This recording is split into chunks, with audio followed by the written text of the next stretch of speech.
Hi, this is Mike from Mike's Unboxing Reviews and How To, and today is part 3 of our power supply series, how to finally install our power supply. So keep watching to find out more.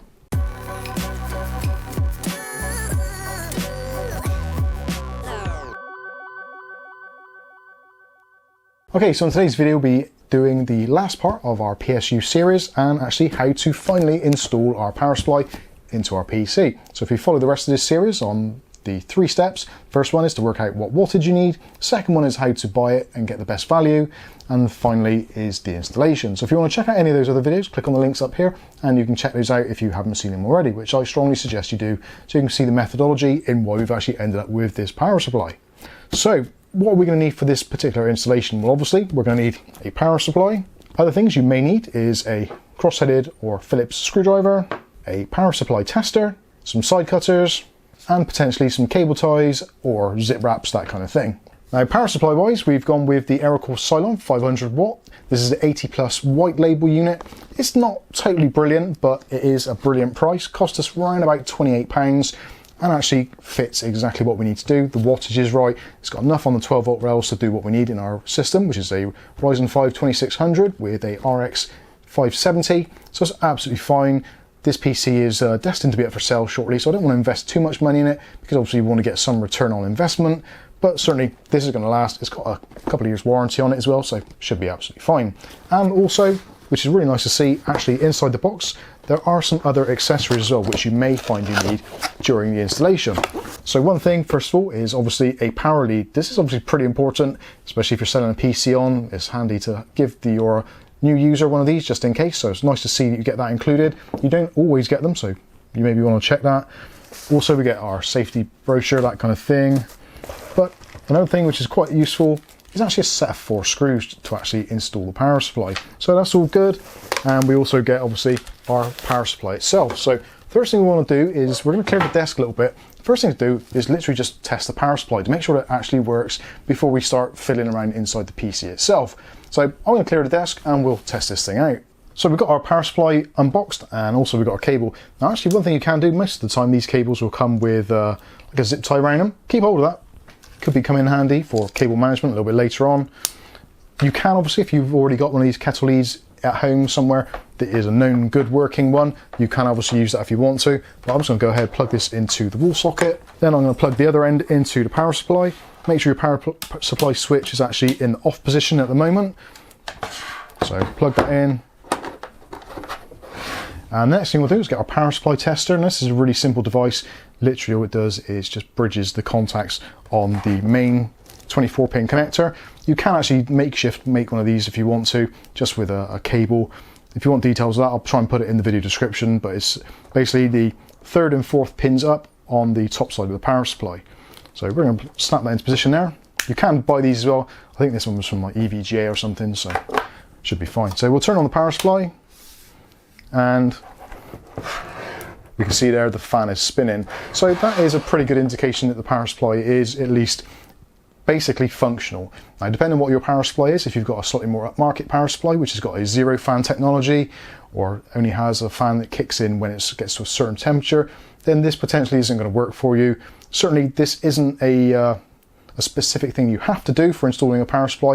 It's just something I like to do just to save myself time, especially when we're dealing with some of the more budget power supplies which potentially may not work out of the box. So once we've got this tested, next thing to do is to get the PC stripped down, and actually what we're going to do is we're going to do an exterior test just to make sure that everything's working before we go ahead and put it in its final position. So we've got our PC and I've taken the side panel off, which is the tempered glass panel. What I quite often like to do in this particular situation is if you've got a motherboard or a system where it's failed and the power supply's popped and you're changing it for that particular reason, before you go ahead and stick it actually in the basement and put all the cabling in and do all the cable management, all that kind of stuff, it's actually really beneficial to just plug in the power supply in this situation with it outside and just make sure that everything actually still works. You never know, your previous power supply may have actually taken out some of the other components in the system, such as possibly the motherboard, graphics card, or whatever else the case may be. So we're definitely going to take a look. Just going to put it in on the outside just to make sure that this thing still has got some life in it. So in order to test that the system actually is kind of semi-functional, there's 3 main components that you need to connect up. So one of which is your 24 pin power connection, main section to the motherboard. Also you've got your additional 4 or maybe 8 pin connection, which goes to your motherboard, supplementary CPU power, and this one's possibly optional. This is going to be for the graphics card, so either a 6 or an 8 pin. You may find on your power supply that your particular cable for this has actually got 2 lots of these connectors on, but as this is a slightly lower wattage one, this has only got the single connector. So I'm going to go ahead now and just connect up these, so it doesn't really make any difference what order they're in. The power supply is turned off, so make sure you've done that. And first of all, we're going to plug in the graphics card, make sure that's in snug. Next one we're going to do is the 24 pin for the motherboard, which we're just going to push onto the connection there. And when you do these, make sure they snap into place and the clasps are completely snapped in place, all that kind of stuff. And if you're not too sure, just give it a little wiggle and it should find itself into kind of its snug position. So the last one to do is the 8 pin or 4 pin CPU extra power connector. This one's a little bit tricky, so I'm going to have to delve inside a little bit further. Okay, so hopefully you can see what we've got there. So we've got our 8 pin connector in the top corner, we've got our motherboard one there, and we've got the graphics card one. You could, if you wanted to, connect up other things like your SATA connections for hard drives, etc. Ideally, if you're just doing a quick test, then it's probably best not to let them power up, but essentially this is going to do the job. Our lights aren't going to come on for RGB because that is on a SATA controller, so we're not going to get anything from there, but we will at least get some lights on the motherboard, etc, etc. So we're going to turn our switch on, press the power button, and we can see straight away that it's actually working and beginning to power up. So I'm going to turn this off straight away. Trouble is, when you've got a very quiet system, you can never tell when it's actually on or off. So that is off now. Excellent. So we know that the power supply is working, at least as far as we can tell, and we know that the components, nothing's fried, nothing's tripped out the power supply. So now we're ready to go ahead and actually put it in its final resting place. Right, so we've got our PC stripped down a little bit further, so we've taken the back panel off now, so we've got access to our power supply basement section. Obviously, depending on how your PC is set up, you may find your power supply is in a more traditional place, possibly at the top here, maybe it's in this section here, maybe it's somewhere else altogether, but the real theory is essentially the same. The placement doesn't really make a great deal of difference. Options with this particular case, which is the Corsair 465X RGB, we can actually put the power supply in pretty much either way, either with the fan facing up or with the fan facing down. There is filtration on the bottom, and generally this PC is going to be on a sort of surface similar to this, so airflow should be absolutely fine. But also the basement section is also perforated as well, so there is airflow, so if we want to, we could mount it fan side up. Again, this is entirely down to you, and make a judgment call whether or not you think it's going to be beneficial to be facing up or facing down. Essentially, most PCs will allow you either way. If you've got a PC which hasn't got a ventilated basement section, then really you do need to have it so the open section is facing any filtration or any open areas, just so the power supply doesn't get overheated. Most modern power supplies will have technology built into them so that should they get to a certain temperature, generally they will cut out or trip out, so that shouldn't cause you too many problems. With cheaper power supplies, they may not have that regulation, so do be careful. So with all that said, let's get the power supply installed. Now with this particular one, this actually slides in from the side, so take a bunch of wires and move them to the side, and then all we need to do is to basically slot it in underneath here.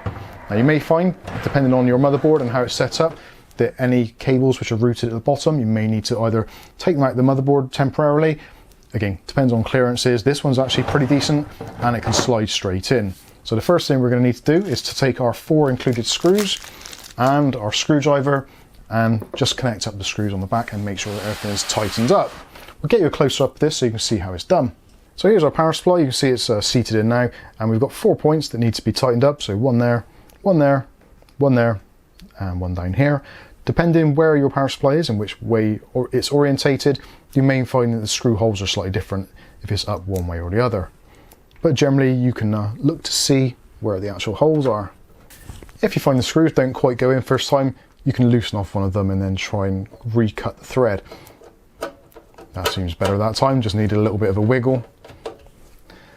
So now we've got one in the bottom corner here. I would suggest with these, don't over tighten them too much, just get them slightly in. You can always tighten them up a little bit after at the end.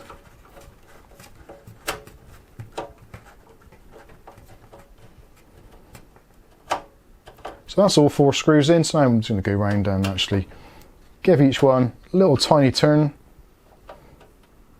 just to make sure it's secure. This serves 2 purposes. Obviously in shipping you don't want it moving around, and also while it's in use, if there's any loose screws, then you may find that vibration comes up through the fan into the case, which can be annoying. So yeah, that's it all done on this side. So now we can flip it around and start with some of our cable management. So now we've got to the wiring section. So what I generally tend to do is to work out which wires I'm actually going to use and then divide them up accordingly. So we're not going to be using any Molex connectors on this particular build, so we can get rid of that section there. We are going to be using the 24-pin power connector, the main power connector, so we'll put that to one side. I'll just try and untangle the wires a little bit. So actually we could always pop that through now. So the motherboard connection is round about here, so we just pop that through the connection there, or the grommet there rather. That's absolutely fine where it is there. Sort out the rest on the inside. Next one is going to be our PCI Express graphics card. So this is the 6 or stroke 8 pin, and this is going to be round about in this area, so we can just pop that through there. Again, if you've got these kind of flat cables, sometimes it's an idea to actually just go back a bit further and just make sure that they are flattened out as they can be. So that's all good. Next one that we're definitely going to use is the 4 or 8 pin power supply for supplementary power, which is going to be routed up through this top section, so we can kind of run that through there. Unfortunately, this one's a little bit on the shorter side, so we can't get it really nicely perfect in there, so it is going to kind of come up through here. It's not a major deal, but it would have been nice if it was a little bit flatter. So we just poke that through that section there. So that is pretty much where it needs to be already. And then we're going to need a single SATA type connection for our IQ software, or for the IQ controller rather. So we're not using that one, so I'm going to use, that's got SATAs, 2 SATAs and a Molex on that one. So yeah, we can quite easily use that one. So we don't need any additional drives connected or anything like that, so this can go back inside. So just connect that up, and you can either bunch these cables up together underneath, however you see fit, and just bunch that in and stick it back underneath there. So that's connected up. This is the cable that we're not using. So again, we can go ahead and do exactly the same thing. If you want to at this point, you can, if you want, get a cable tie, or maybe just use one of your existing twist sticks and just put something around there just to keep it all tidy. Again, you can take as much time and care and attention as you wish on this particular section. It is entirely up to you. One of the beauties of actually having black cabling is it actually doesn't show up too many discrepancies when it comes to cable management, so it's going to be absolutely fine. So let's quickly flip it around to the other side now, and we'll connect up the connectors in their final positions. Then we can come back again and just make sure that all this is in the right places. So now we can see we've pretty much got our cables all relatively in the right places. Now with the power supply for the graphics card, we could have really taken it up through this bottom section, which may have been neater to give us a straight line. Again, these sort of things are entirely up to the individual, and do whatever suits your particular needs and your particular build. Again, because this is kind of flat cabling, it actually works pretty nicely, even if it is on a bit of an angle. So just push the cable in, make sure that the connector on the top is firmly in, give it a little wiggle if need be. And yeah, I think that works out absolutely fine. Again, could have gone through there, may have looked a bit nicer, which is something I possibly may look at after. We'll see how it looks. So the next one is our 24-pin power connector, which is this one here. Generally, the location tab is going to be on the outside edge of your connection block, and that will match up then with this actual connector here. So this is literally going to flip round, bend over on itself, and then push in. Using both hands, put a little bit of pressure on the back of the case so you don't push it over, and you can just give it some pressure and make sure it's locked into position. These cables, because they're new, are a little bit stiff, so that need a little bit of a wiggle to get it in there, but that's in absolutely fine now. And last but not least is the worst one of the entire lot, which is our extra power connector, which is up here somewhere. So this one's generally hidden in at the top. It's actually a real pain to get to, and sometimes you may find it beneficial to get you something like an LED head torch, just to give you a little bit of extra light so you can see what's going on up there. And yeah, we can see what's going on. So I'm just going to leave that in that section there, just to give myself a little bit of extra light. And all I need to do this one's a little bit tricky because you have to turn it around actually around on itself. There isn't really any kind of tricks or tips I can give you for this. It's just, if you've got a motherboard which will allow it, take it out and do it. It makes it a lot easier if you can actually get it out and get access to it. If you've got a water cooling device, you can remove the radiator. Just drop that down. And there we go, there's our pins connected. Again, make sure the little retention clasp is in the down position so it's not kind of hanging out or loose. And actually that's, if I angle that down a bit, you can just see there at the top, that's not too bad at all. Doesn't look overly disgusting.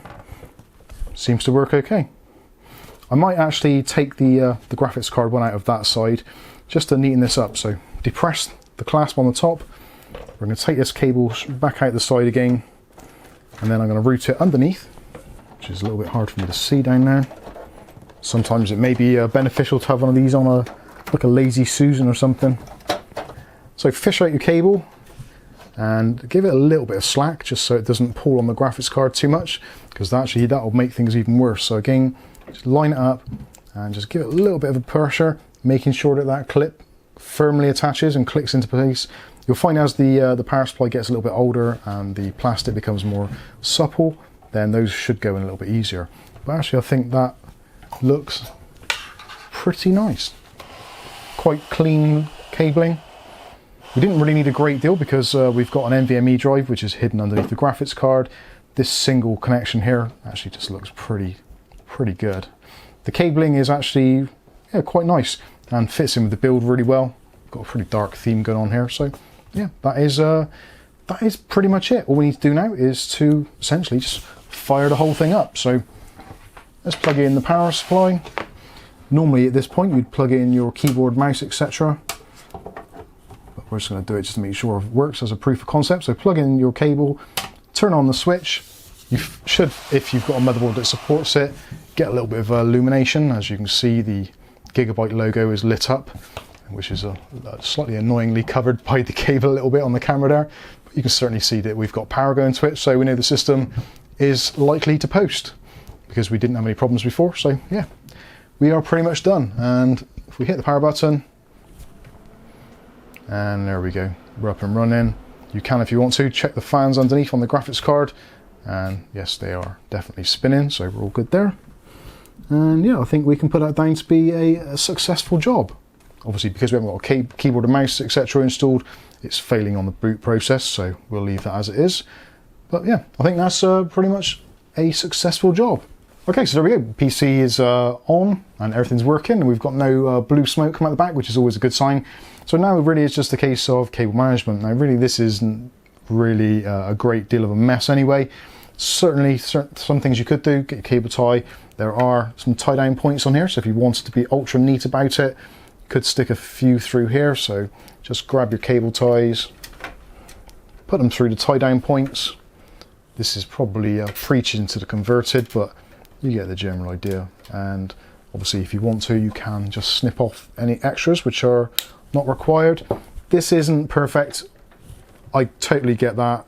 It would have been nice if the cable was a little bit longer for that, but essentially it does what it needs to do. And this can have a back cover over on it anyway, so it's not the end of the world. Certain things here we could tie in a little bit further, push those in. There isn't really a great deal we can do here as regards to tying down points. Really, again, with the sides on, it's going to be absolutely fine. It is sticking out very slightly, but that will flatten down quite easily when the front panel is on. It's essentially, you can go as crazy with it as you want to. You can go cable tie crazy, use up a whole bunch of these and have it absolutely perfect. But essentially, at some point, you're probably going to have to take it all apart anyway when you do your upgrades or change out another power supply or whatever the case may be. So yeah, you get the general idea. So that is, I would consider that to be pretty neat looking anyway. It's a pretty simple build. It's done what it needs to do, and we've got everything working and our RGB is on. So there we go, that has been the final part of how to install a power supply on your PC. Obviously, some of the steps I've taken on here, they don't have to be completely adhered to. There's some things you can omit altogether, like testing the power supply at the beginning, doing a test fit on the outside of the PC. Not entirely necessary. You can, if you want to, just grab your PC, stick it straight in, and just wing it and go straight in. I've done those extra steps for those people that may be trying to learn the process or looking at certain ways of fault finding.